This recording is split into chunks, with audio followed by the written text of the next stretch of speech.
नमस्कार दोस्तों, एक बार फिर से आपका स्वागत है हमारे Hindi news channel news 555 days में। दोस्तों, सबसे पहले आप इस 8 से 9 सेकेंड का ये वीडियो है, इसको देखिए और बहुत ध्यान से इस वीडियो में कहे गए एक एक शब्द को पहले आप चबा चबा के सुनिएगा, तब हम आपको इस वीडियो का विश्लेषण बताते हैं कि ये वीडियो है क्या। 4.5 कदम नहीं चले और हमको पूछ रहे क्या किए।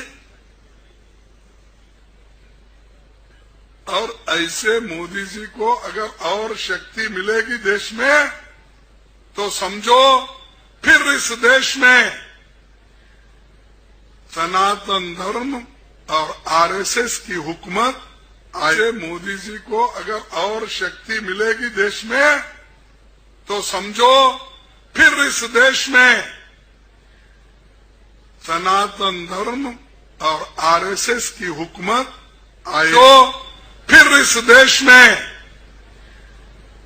सनातन धर्म और आरएसएस की हुकूमत आएगी। सनातन धर्म और आरएसएस की हुकूमत आएगी।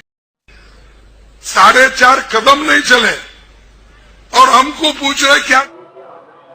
दोस्तों, ये जो वीडियो आपने सुना, ये कांग्रेस के वरिष्ठ नेता मल्लिकार्जुन खड़गे जी और ये खुले मन से किसी सभा में कह रहे हैं कि अगर आने वाले समय में प्रधानमंत्री मोदी जी बन जाते हैं तो पूरे देश में सनातन का शासन हो जाएगा। और पता नहीं मल्लिकार्जुन खड़गे जी को सनातन का शासन होने से क्या तकलीफ है।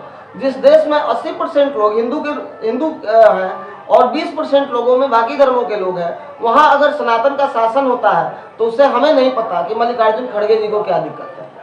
दोस्तों, आपको बताते चले कि हमारा देश एक लोकतांत्रिक देश है और भारत जैसे देशों में मजबूत लोकतंत्र विपक्ष का होना बहुत जरूरी है और किसी भी लोकतंत्र के लिए मजबूत विपक्ष बहुत जरूरी होता है।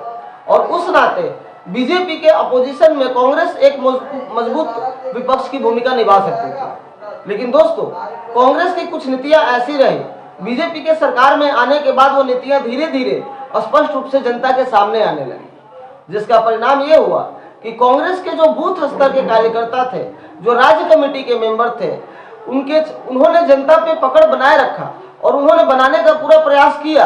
लेकिन कांग्रेस का राष्ट्रीय नेतृत्व तो ऐसा रहा कि उनका पकड़ अपने पार्टी से बिल्कुल कमजोर पड़ गया और जिसका देन हुआ कि धीरे धीरे करके कांग्रेस पार्टी से एक एक करके सारे राज्यों की सरकारें हाथ से जाती रही।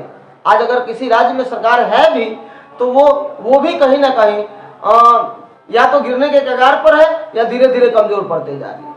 और इसका मुख्य कारण है कि भारत के लोगों को और कांग्रेस पार्टी का नहीं कहा जा सकता है, कांग्रेस पार्टी का राष्ट्रीय नेतृत्व का जो मंसूबा है वो धीरे धीरे सामने दिखने लगा है। दोस्तों, आपको बता दूं कि मल्लिकार्जुन खड़गे जैसे वरिष्ठ नेता के मुंह से इस तरह की वाणी शोभा नहीं देती है, जबकि आप देख रहे हैं कि आज पूरे देश भर में रामनवमी के नाम पे जगह जगह रामनवमी यात्रा में आपको दिखाई दे रहे हैं बिहार, गुजरात, महाराष्ट्र जैसे जगहों पर दंगे हुए। दोस्तों, आपको बता दूं कि बिहार की भी घटना कुछ इसी तरह की घटना है। बिहार में रामनवमी यात्रा के बाद सासाराम में और बिहार शरीफ में दो गुटों के बीच में जम के पथराव हुए धार्मिक, और ये दोनों गुट अलग अलग धर्मों से बिलोंग करते थे।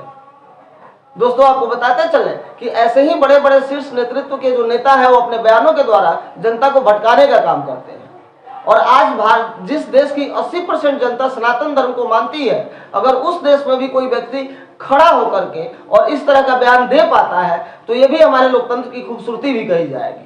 मल्लिकार्जुन खड़गे जी को अपने दिमाग से और दिल से ये बातें सोचनी चाहिए कि क्या जो बातें कह रहे हैं वो देशहित में है, क्या ये जनता को भटकाने का प्रयास नहीं किया जा रहा है, और क्या ये कांग्रेस के जो बाकी कार्यकर्ता जो बूथ स्तर पे काम कर रहे हैं या राज्य स्तर कमेटी में काम कर रहे हैं उनके साथ खिलवाड़ नहीं है। एक तरफ वो जनता में अपनी पकड़ बनाने में लगे हैं और कांग्रेस का नेतृत्व इस तरह का बात करके अपने पकड़ को धीरे धीरे जनता से ढीली करते जा रही है।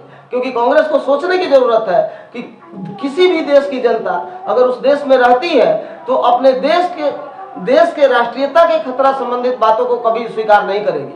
और मल्लिकार्जुन खड़गे जी ने जो कहा है, इससे हमारे देश के राष्ट्रीयता को और अंदरूनी अगर देखा जाए तो मतभेद आने का पूरा चांस है। क्योंकि वो सीधा कह रहे हैं कि मोदी जी सरकार में आते हैं तो सनातन का राज्य हो जाएगा। इससे वो जो दूसरे धर्म के लोग हैं उनको वो भड़काना चाहते हैं, सनातन धर्म के प्रति उनको उत्तेजित करना चाहते हैं, जिससे वो लोग एक पक्ष में खड़े हो जाएं और धीरे धीरे माहौल बदले। उनको डर मल्लिकार्जुन खड़गे जैसे नेताओं समेत कांग्रेस में और भी बहुत सारे नेता हैं जिनको सनातन से डर है, क्योंकि इन्होंने 70 सालों तक सनातन का दोहन ही तो किया है। फिर भी सनातन आज अपने जगह पे है, तो सनातन में कुछ दम है। हमारे सनातन से आज अमेरिका जैसे यूरोप के बहुत सारे देश सीखने को बाध्य हैं, और ऐसे हमारे देश में ऐसे ऐसे लोग भरे हैं कि देश के अंदर ही सनातन को दूषित करने का प्रयास करते हैं। इससे बड़ा दुर्भाग्य क्या हो सकता है। बाद में इसके आगे तो बिहार में होने वाली घटना हो, या गुजरात के बड़ोदरा की घटना हो, या महाराष्ट्र में अमरावती में जो घटना हुई, ये सारी घटनाएं छोटी पड़ जाती हैं। Rakesh Kumar Pandey, news 555 days, Patna bureau.